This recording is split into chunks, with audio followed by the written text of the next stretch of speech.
عليكم ورحمة الله وبركاته. إن الحمد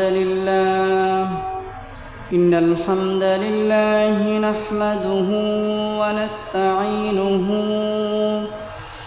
ونستغفره ونؤمن به ونتوكل عليه ونعوذ بالله من شرور أنفسنا ومن سيئات أعمالنا. من يهد الله فلا مضل له ومن يضلله فلا هادي له فلن تجد له وليا مرشدا.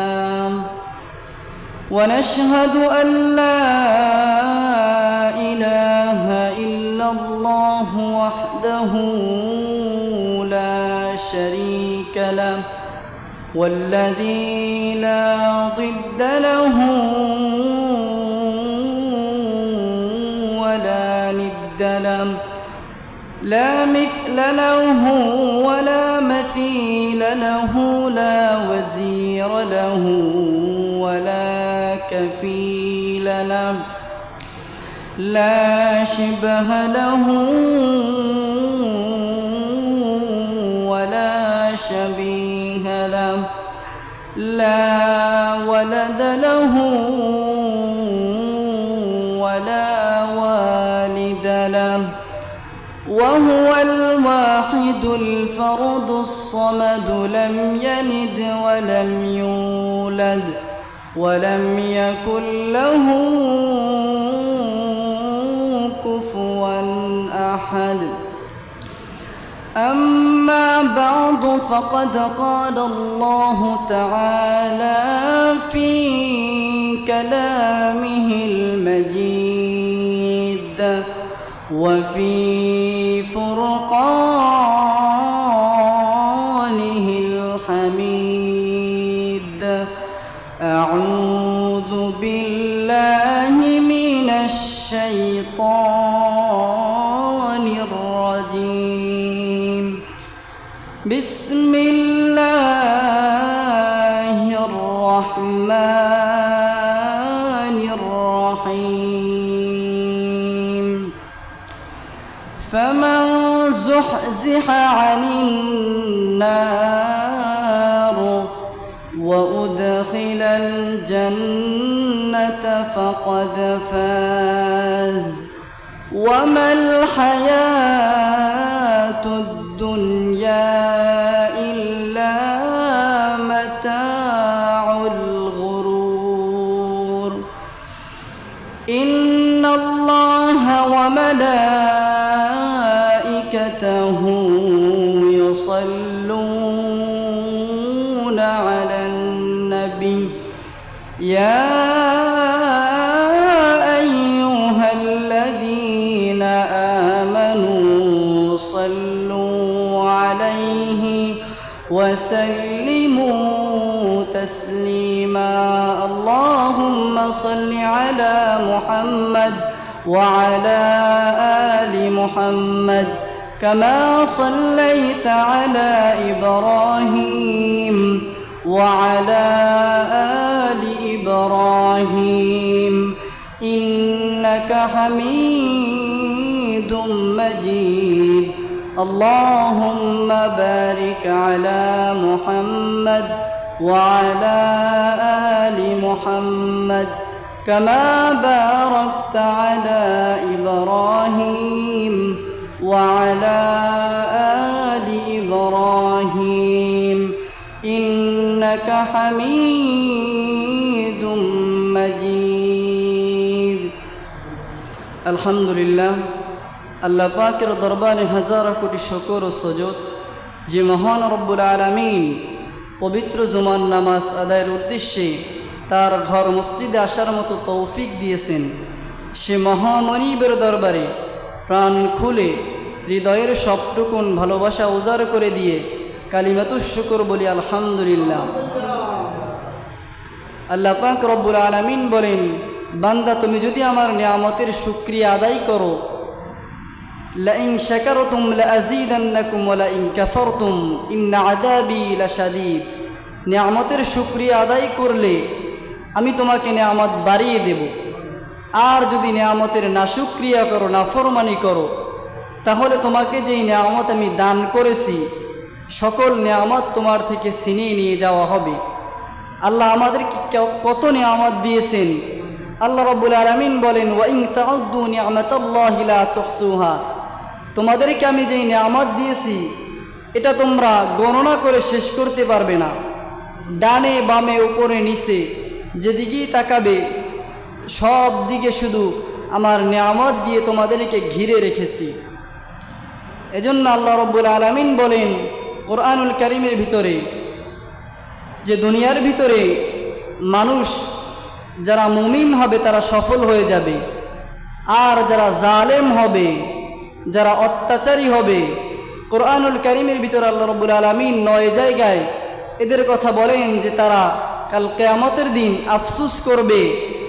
9 শ্রেণীর লোকেদের কথা বলেন যে 9 জায়গায় এরা আফসোস করবে, যে বলবে দুনিয়ার ভিতরে আমরা যদি সৎকর্ম করে আসতাম, আমরা যদি আল্লাহর আনুগত্য করে আসতাম, তাহলে আমাদেরকে আজকে আফসোস করতে হতো না। আসুন আমরা কোরআন থেকে এটা জেনে আমাদেরকেও যেন কাল কিয়ামতের দিন আফসোস করতে না হয়, এজন্য জেনে দুনিয়ায় বসি সতর্কতা অবলম্বন করে সচেতন হয়ে মৃত্যুবরণ করতে হবে। আর যেই কাজগুলো করলে আফসোস করতে হবে সমস্ত কাজ থেকে আল্লাহ আমাদেরকে বিরত থাকার মতন তৌফিক দান করুন, বলি আমিন। আল্লাহ রাব্বুল আলামিন বলেন, ইয়াকুলু ইয়া লাইতানি কুনতু তুরাবা। আল্লাহ রাব্বুল আলামিন বলেন কাল কিয়ামতের দিন যখন পাপিষ্ঠ ব্যক্তিদেরকে, জালিমদেরকে যখন জাহান্নামের সম্মুখে নেওয়া হবে, ওই জালেম ব্যক্তিগুলো সর্বপ্রথম তারা যেই আফসোস করে বলবে, আল্লাহ রাব্বুল আলামিন কোরআনুল কারীমের ভিতরে সুন্দর করে জানিয়ে দিলেন, তখন ওই সমস্ত পাপিষ্ঠ ব্যক্তিরা যারা দুনিয়ার ভিতরে আল্লাহর আইন মানত না, যারা দুনিয়ার ভিতরে আল্লাহর আইনের বিরোধিতা করত, যারা কোরআনের বিরোধিতা করত, আল্লাহ রাব্বুল আলামিন বলেন ওই সমস্ত ব্যক্তিরা কাল কিয়ামতের দিন সর্বপ্রথম আফসোস করবে। তারা বলবে, হায় হায়, ইয়াকুলু ইয়া লাইতানি কুনতু তুরাবা। আমরা যদি আজকে মাটি হয়ে যেতাম, আমাদের যদি আজকে কোনো হিসাব না হতো। ওই সমস্ত ব্যক্তিগুলো আল্লাহ রাব্বুল আলামিনের কাছে যখন এভাবে আরজি করতে থাকবে, আর তারা সেদিন আফসোস করে বলবে, হায় হায়, দুনিয়ায় বসে আমরা যদি কোরআনটা মেনে নিতাম, দুনিয়ায় বসে আমরা যদি আল্লাহর হুকুমটাকে মেনে নিতাম, তাহলে আজকে আমাদের কেমন মহা মুসিবতে পড়তে হতো না।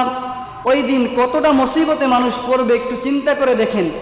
তখন সে বলবে, ইয়াকুলু ইয়া লাইতানি কুনতু তুরাবা, যে হায় হায়, আমি যদি মাটি হয়ে যেতাম, আমি যদি মাটি হয়ে মাটির সাথে মিশে যেতাম, তাহলে আমার আর কোনো হিসাব হতো না। দুনিয়ার ভিতরে বসে আমি যে অন্যায় করেছি, এই অন্যায়ের হিসাব আল্লাহর কাছে আমাকে দিতে হতো না। এরকম আফসোস করতে থাকবে জালেমরা। আল্লাহ রাব্বুল আলামিন বলবেন, এই জালেম ব্যক্তিরা তারা যতই আফসোস করুক না কেন, তারা যতই সেদিন আর্তনাদ আর চিৎকার করুক না কেন, তাদের চিৎকার কেউ শুনবে না। আল্লাহ রাব্বুল আলামিন বলেন, দুনিয়ার ভিতরে তোমাদেরকে সতর্ক বার্তা পাঠানো হয়েছিল, দুনিয়ার ভিতরে তোমরা মেনে নাও না, সুতরাং আজকে তোমরা যতই আফসোস করো তোমাদের আফসোস কোনো কাজেই লাগবে না। এরপরে জালেমরা দ্বিতীয় নম্বরে যে আফসোস করবে, তারা বলবে, ইয়া লাইতানি কদ্দামতু লিহায়াতি। জালেম ব্যক্তিগুলো তারা সেদিন বলবে, হায় হায়, দুনিয়ার ভিতরে আমরা যদি আমাদের হায়াতটাকে কাজে লাগাতাম, আমরা যদি আখিরাতের জন্য কোনো কিছু জমা করে রাখতাম, আমরা যদি দুনিয়ায় বসে আখিরাতের জন্য কিছু পাঠাতাম, তখন তাদের আফসোস হবে যে হায় হায়, দুনিয়ায় বসে সময়গুলো কাজে লাগাইনি, দুনিয়ায় বসে অহেতুক কাজকর্মে সময় অপচয় করেছি। দুনিয়ায় বসে আল্লাহ রাব্বুল আলামিন আমাকে 60-70 বছরের একটা জিন্দিগি দিয়েছিল, কিন্তু আমি ওই জীবনে কখনো নামাজ পড়তাম না, আমি হালাল হারামের বাদ বিচার করতাম না, দুনিয়ায় সময় পেলে ইসলামের পক্ষে কাজ করতাম না, সময় পেলে ইসলামের বিরোধিতা করতাম, সময় পেলেই কোরআনের বিরোধিতা করতাম, কোরআন বিরোধী মিছিলে গিয়ে আমি সামিল হতাম। ওই সমস্ত ব্যক্তিগুলো তাদের হায়াত নিয়ে সেদিন আফসোস করবে, হায় হায় দুনিয়ায় সময়টাকে আমরা কাজে লাগালাম না। আজকে আমরা দেখা যায় হাজারো মানুষ আজকে আমরা সময়টাকে কাজে লাগাই না। আজকে আমরা দুনিয়ার জন্য যতটুকু সময় ব্যয় করি, আখেরাতের জন্য তার 10 ভাগের 1 ভাগ সময় আমরা ব্যয় করি না। আমরা সারাটা দিন একদম সকাল থেকে শুরু করে রাত্র পর্যন্ত শুধু আমরা দুনিয়া দুনিয়া করতে থাকি। আমরা আখেরাতের হিসাব আল্লাহর কাছে আমাদের প্রতিনিয়ত হিসাব করা উচিত যে আমরা আখেরাতের জন্য কতটুকু সময় আজকে ব্যয় করলাম আর দুনিয়ার জন্য কতটুকু সময় ব্যয় করলাম। অধিকাংশ সময় দেখা যায় আমরা আখেরাতের জন্য নামাজটা একটু যদি দেখা যায় কেরাত বড় হয়ে যায়, নামাজে 5 মিনিট বেশি লেগে যায়, তখন আমরা আমাদের ব্রেন গরম হয়ে যায় যে নামাজে এত সময় লাগলো কেন। আল্লাহর কাজে, দ্বীনের কাজে আমরা সময় দিতে চাই না। অথচ অনেক মানুষ দেখবেন এই চাউল আনতে গেলে বা কোনো লাইনে দাঁড়িয়ে থাকে দুনিয়ার কোনো কাজের জন্য, 1 ঘন্টার জায়গায় 3 ঘন্টাও লাইনে দাঁড়িয়ে থাকতে রাজি আছে। কিন্তু মসজিদে এসে যদি 10 মিনিট 5 মিনিট দেরি হয়ে যায় তার সব শেষ হয়ে যায়। এরকম যারা দুনিয়ার সময়টাকে প্রাধান্য দিয়েছে, আখেরাতের দিন ওই সমস্ত মানুষগুলো আফসোস করবে, ওই জালেমগুলো সেদিন বলবে যে ইয়াকুলু ইয়া লাইতানি কদ্দামতু লি হায়াতি, যে আমরা কি করলাম, হায় আমাদের আফসোস। নিজেকে তারা নিজেরা ধিক্কার দিবে আর বলবে আমাদের সময়টা যদি আমরা দুনিয়ার কাজে না লাগিয়ে আখেরাতের কাজে লাগাতাম। এরপরে 3 নম্বরে এই জালিমগুলো তখন আল্লাহ রাব্বুল আলামিনের কাছে তারা তখন বলবে ইয়া লাইতানি লাম উতা কিতাবিয়া ওয়া লাম আদরি মা হিসাবিয়া। আল্লাহ রাব্বুল আলামিন বলেন ওই সমস্ত ব্যক্তিরা তারা সেদিন বলবে ইয়া লাইতানি লাম উতা কিতাবিয়া, হায় হায় আমাদেরকে এই কিতাব যদি না দেয়া হতো, আমাদেরকে হিসাবের কিতাব যদি না দেওয়া হতো। আল্লাহ রাব্বুল আলামিন সেদিন জালিমদেরকে তাদের আমলনামাটা দিবে বাম হাতে, আর যারা নেককার হবে, যারা আল্লাহর হুকুম মানে দুনিয়ার ভিতরে, যারা কোরআন বিরোধী আন্দোলনে যায় না, যারা দুনিয়ার ভিতরে আল্লাহর আনুগত্য করে, রাসূলের আনুগত্য করে, ওই সমস্ত ব্যক্তিদেরকে আল্লাহ রাব্বুল আলামিন কাল কিয়ামতের দিন ডান হাতে আমলনামা দিয়ে জান্নাত দিয়ে দিবেন। আর যারা বাম হাতে আমলনামা পাবে তারা সেদিন আফসোস করে বলবে হায় হায় আমাদেরকে এই কিতাব যদি না দেয়া হতো। বাম হাতে যাদেরকে আমলনামা দেয়া হবে আবার এদেরকে এমনি এমনি বাম হাতে দিয়ে দেওয়া হবে না। আল্লাহ রাব্বুল আলামিন কাল কিয়ামতের দিন ফেরেশতাদেরকে বলবেন যে এই গুনাহগার নাফরমানগুলোর বুকটা মধ্যখান থেকে ছিঁড়ে ফেলো, ছিঁড়ে তারপর এখান দিয়ে হাত বের করে পিছন দিয়ে হাতে আমলনামা দেয়া হবে। তারপরে আল্লাহ রাব্বুল আলামিন ওই ব্যক্তিদেরকে ডাক দিয়ে বলবেন ইকরা কিতাবাকা কাফা বিনাফসিকা আল-ইয়াওমা আলাইকা হাসিবা, আজকে তোমার কিতাব তুমি পড়ো। দুনিয়ার ভিতরে কার জমির আইল ঠেলেছো, দুনিয়ার ভিতরে কার সাথে অন্যায়ভাবে জুলুম করেছো, দুনিয়ার ভিতরে কথা দিয়ে মানুষকে আঘাত দিয়েছো, দুনিয়ার ভিতরে বসে তুমি যে অন্যায় আর অপকর্মগুলো করেছো, একটা অপকর্ম তোমার এখানে বাদ পড়ে নাই। তখন ওই ব্যক্তি তার আমলনামা দেখে আশ্চর্যান্বিত হয়ে যাবে। ওই ব্যক্তি বলবে লা ইউগাদিরু সগীরাতান ওয়ালা কাবীরাতান ইল্লা আহসাহা, হায় হায় এটা কেমন কিতাব, এটা কেমন আমলনামা, যেই আমলনামার ভিতরে আমার আদনা থেকে আদনা একটা পাপও এখানে বাদ পড়ে নাই। আর সামান্যতম নেক আমল যেটা আমি করেছিলাম, আমি বুঝেছি হয়তো এটা নেক হবে না, এরকম নেক আমলেও আমাকে নেক দেওয়া হয়েছে। সেদিন তার কিতাবটা দেখে সে আশ্চর্য হয়ে যাবে যে এখানে তো সব কিছুই লিপিবদ্ধ করা আছে। এরপরে গুনাহগারদেরকে যখন আমলনামাটা দেওয়া হবে জালিমদেরকে, তখন ওই জালিমগুলো আল্লাহ রাব্বুল আলামিন বলবে যে ইকরা কিতাবাকা কাফা বিনাফসিকা আল-ইয়াওমা আলাইকা হাসিবা, তোমার কিতাব তুমি পড়ো, পড়ে দেখো তুমি দুনিয়ার ভিতরে কি করেছো। তখন ফেরেশতারা ডাক দিয়ে বলবে হায় আল্লাহ এই ব্যক্তি কিভাবে পড়বে, এর হাত তো পিছন দিকে আর মুখমণ্ডল তো সামনে দিকে। এ কথা যখন বলবে আল্লাহ রাব্বুল আলামিন তখন ফেরেশতাদেরকে অর্ডার করবেন যে এই জালেমের মুখমণ্ডলটা, ঘাড়টা এই দিকে ফিরিয়ে দাও, পিছন দিকে। সঙ্গে সঙ্গে জালেমের ঘাড়টা পিছন দিকে ফিরিয়ে দেওয়া হবে, আর তাকে এই অবস্থায় দিয়ে তাকে জাহান্নামে পাঠিয়ে দেওয়া হবে। এরকম তারা আফসুস করবে, কিন্তু তাদের ওই আফসুস সেদিন কোনো কাজেই আসবে না। এরপরে জালেমগুলো যখন আফসুস করবে, তারা বলবে, ইয়া ওয়াইলাতা লাইতানি লাম আত্তাখিদ ফুলানান খলিলা। জালিমগুলো সেদিন আল্লাহ রাব্বুল আলামিনের কাছে আফসোস করে বলবে, হায় হায়, দুনিয়ার ভিতরে বসে আমরা কি করেছি? দুনিয়ায় বসে আমরা এমন মানুষকে বন্ধু নির্বাচন করেছি, এমন মানুষের সাথে সম্পর্ক করেছি, খারাপ মানুষের সাথে যারা বন্ধুত্ব করবে, খারাপ লোকের সাথে, সেদিন তারা আফসোস করে বলবে, লাম আত্তাখিদ ফুলানান খলিলা। হায় হায়, আমরা যদি সেদিন বিড়িখোর, গাঁজাখোর, মদখোর এদেরকে বন্ধুরূপে গ্রহণ না করতাম, ইসলাম বিরোধীদেরকে বন্ধুরূপে গ্রহণ না করতাম, তাহলে আজকে আমাদের এই অবস্থা হতো না। সঙ্গ দোষে লোহা ভাসে, একটা কথা আছে। তো এরকম যারা সঙ্গ দোষে মানুষ খারাপ হয়, খারাপ মানুষের সাথে মিশলেও খারাপ হবে। এজন্য বিশ্বনবী বলেছেন যে তুমি যদি কোনো আতরওয়ালার কাছে যাও, সেখান থেকে তুমি যদি আতর ক্রয় নাও করো, তারপরও তুমি কিছু ঘ্রাণ পাবে। আর যদি তুমি কামারের দোকানে যাও, সেখান থেকেও তুমি যদি কিছু ক্রয় নাও করো, তারপরও তোমার কাপড়ে একটা ময়লা হলেও লাগবে। এরকম এজন্য আমাদেরকে বন্ধু নির্বাচন করতে হবে, ভালো মানুষদের সাথে সম্পর্ক রাখতে হবে। আর যদি দুনিয়ার ভিতরে গাঁজাখোর, দুনিয়ার ভিতরে বদকার, জেনাকারী, আর যারা আল্লাহদ্রোহিতায় থাকে সবসময়, এরকম মানুষের সাথে যদি আমরা বন্ধুত্ব করি, তাহলে কাল কিয়ামতের দিন এই বন্ধুই আমার জাহান্নামে যাওয়ার কারণ হয়ে দাঁড়াবে। এই বন্ধুই কাল কিয়ামতের দিন আমাকে জাহান্নামে নিয়ে যাবে। আবার এই বন্ধু যদি ভালো থাকে, এই বন্ধু যদি কোরআনওয়ালা হয়, এই বন্ধু যদি ইসলামওয়ালা হয়, কোনো নামাজির সাথে বন্ধু করি, তাহলে এই নামাজি আমাকে নামাজি বানাবে। আর যদি আমরা বেনামাজির সাথে বন্ধুত্ব করি, তাহলে এই বেনামাজির খপ্পরে পড়ে আমার নামাজ ছুটে যাবে, আমার কাজকর্ম ইসলামের দিক থেকে আমি আস্তে আস্তে করে সরে যাব। এজন্য ওই সমস্ত জালিম ব্যক্তিগুলো কাল কিয়ামতের দিন তারা বলবে যে হায় হায়, আমরা যদি আজকে ভালো মানুষদেরকে বন্ধুরূপে গ্রহণ করতাম, তাহলে আমাদের কতই না ভালো হতো। আজকে আমরা তাদের সাথে জান্নাতে প্রবেশ করতে পারতাম। আর আজকে আমরা এমন মানুষের সাথে বন্ধুত্ব করেছি যারা ইসলাম বিরোধী কর্মকাণ্ড করে, যারা জেনা ব্যভিচার করে, যারা আল্লাহর বিরোধী কর্মকাণ্ড করে।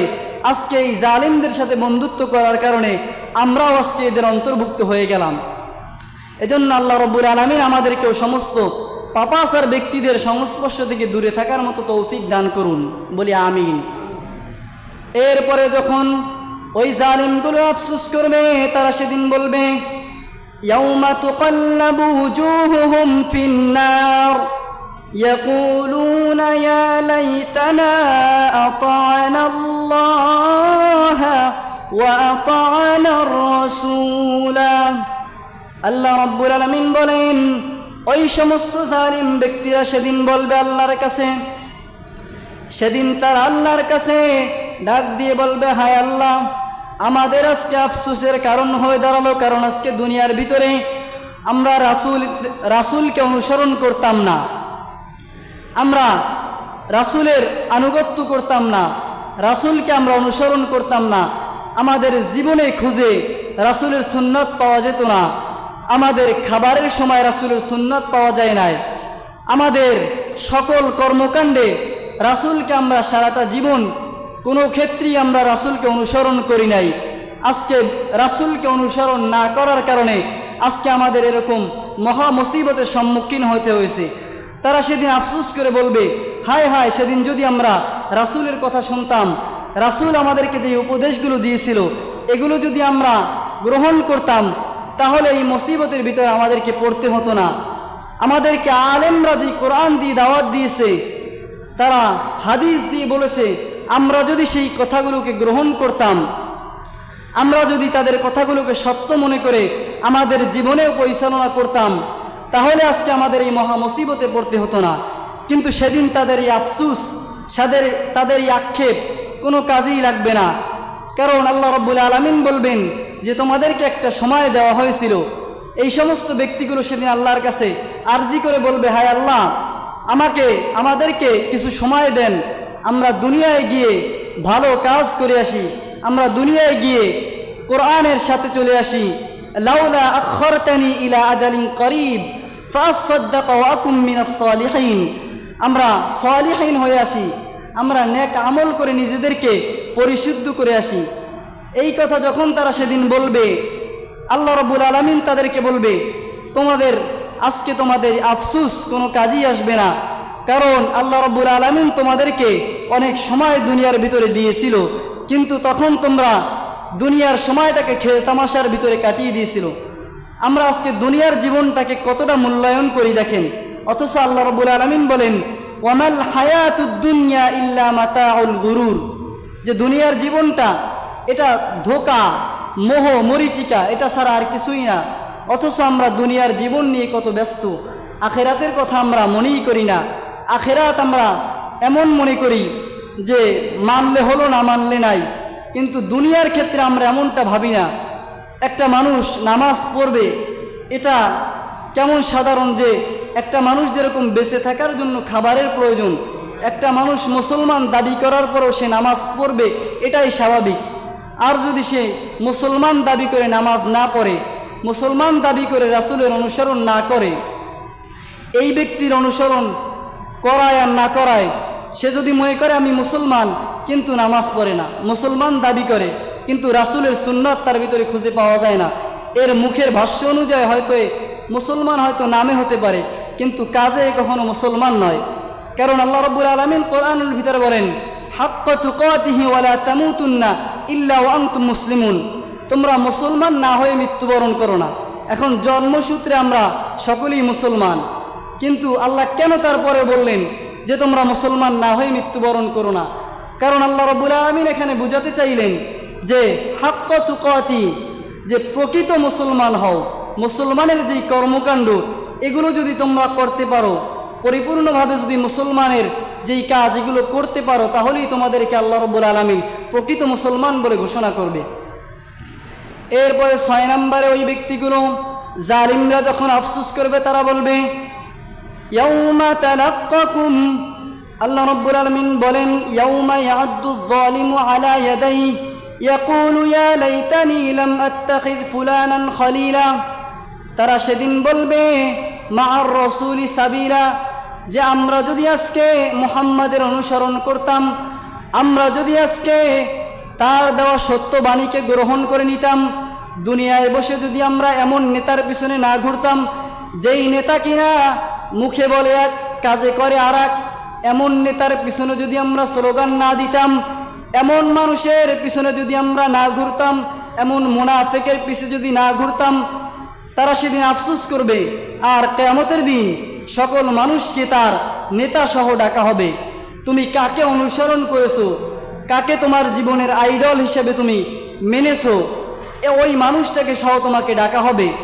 এখন আপনি যদি সুদখোরকে অনুসরণ করেন, আপনি যদি এখন জুলুমবাজ, অত্যাচারী আর জালিমের অনুসরণ করেন, তাহলে জালিমের সাথেই আপনাকে দাঁড় করানো হবে। আর যদি আপনি দুনিয়ায় বসে আল্লাহওয়ালা মানুষদেরকে, ভালো মানুষদেরকে গ্রহণ করেন বন্ধুরূপে, তাদের অনুসরণ করেন, আলেমের অনুসরণ করেন, এই আলেমের সঙ্গেই আপনার হাসর হবে। বিশ্বনবী এক হাদিসের ভিতরে বলেন যে ফামান রাগিবা আন সুন্নতি ফালাইসা মিন্নি, বিশ্বনবী হাদিসের ভিতরে জানিয়ে দিয়েছেন, যেই ব্যক্তি আমার সুন্নতকে, আমার দেওয়া সমস্ত বিধানকে অবমাননা করে আর আমার দেওয়া সমস্ত সুন্নতকে গ্রহণ করে না, এবং দাড়ি টুপি এগুলো দেখলে মৌলবাদ বলে, এগুলো দেখলে জঙ্গিবাদ বলে, এই সমস্ত ব্যক্তিগুলো আর যাই হোক দুনিয়ার ভিতরে এরা কখনো আমার উম্মত হতে পারে না। এখন একটু চিন্তা করে দেখেন, বিশ্বনবী যদি আপনাকে উম্মত হিসাবে আখ্যায়িত না করেন, তাহলে কখনোই কি আমরা নাজাত পাবো? অসম্ভব। বিশ্বনবীর শাফায়েত ছাড়া আমরা কখনো জান্নাতের দ্বারপ্রান্তে পৌঁছাতে পারবো না। এজন্য যারা দুনিয়ার ভিতরে, বিশ্বনবী বলেন যে যারা, এরপরে বলেন মাল্লাম ইয়ার, যে যারা এরপর হলো যারা আলেমদেরকে হক জানে না এবং আলেমদেরকে ইজ্জত দেয় না, আলেমদেরকে, তারা হলো আমার উম্মত নয়। বিশ্বনবী একদম স্পষ্ট হাদিসের ভাষ্য যে যারা দুনিয়ার ভিতরে তিন ব্যক্তির কথা বলেন, দ্বিতীয় নম্বর ব্যক্তি হলো যারা আলেমদেরকে ইজ্জত দেয় না, যারা আলেমদেরকে সম্মান করে না। আলেম হলো নবীর ওয়ারিস, আর এদের উপরে যারা কথা বলে, অনেক জায়গায় অনেক মাহফিলের ভিতরে দেখবেন, অনেক জায়গায় দেখবেন আলেম কথা বলতেছে, তার কথাকে বন্ধ করে দেয়। এরকম যারা হবে, বিশ্বনবী বলেন এই সমস্ত ব্যক্তিগুলো সমাজের ভিতরে তারা অনেক মাথাওয়ালা থাকতে পারে, কিন্তু আমার কাছে এরা কখনো উম্মত হিসেবে পরিগণিত হবে না, আমি কখনো এদেরকে উম্মত হিসেবে গ্রহণ করব না। আজকে সমাজের ভিতরে আমরা আর আলেমের বিরোধিতা যারা করে দুনিয়ার ভিতরে, এরা মূলত আলেমের বিরোধিতা করে না, এরা কোরআনেরই বিরোধিতা করে। এজন্য সমাজের ভিতর অনেক দেখবেন আজকে আলেমদের উপরে জুলুম করা হয়, অত্যাচার করা হয়। এটা আমরা আলেমের উপরে জুলুম করা মানে কোরআনের উপরেই জুলুম করা, কোরআনওয়ালাকে ব্যথা দেওয়া মানে স্বয়ং আল্লাহর কোরআনকে আঘাত করা। আর যারা আল্লাহর কোরআনকে আঘাত করবে, আল্লাহ রাব্বুল আলামিন এদের হাতগুলো কাল কিয়ামতের দিন আটকে দেবে। তারা সেদিন অপরাধীর কাঠগড়ায় দাঁড় হয়ে যাবে।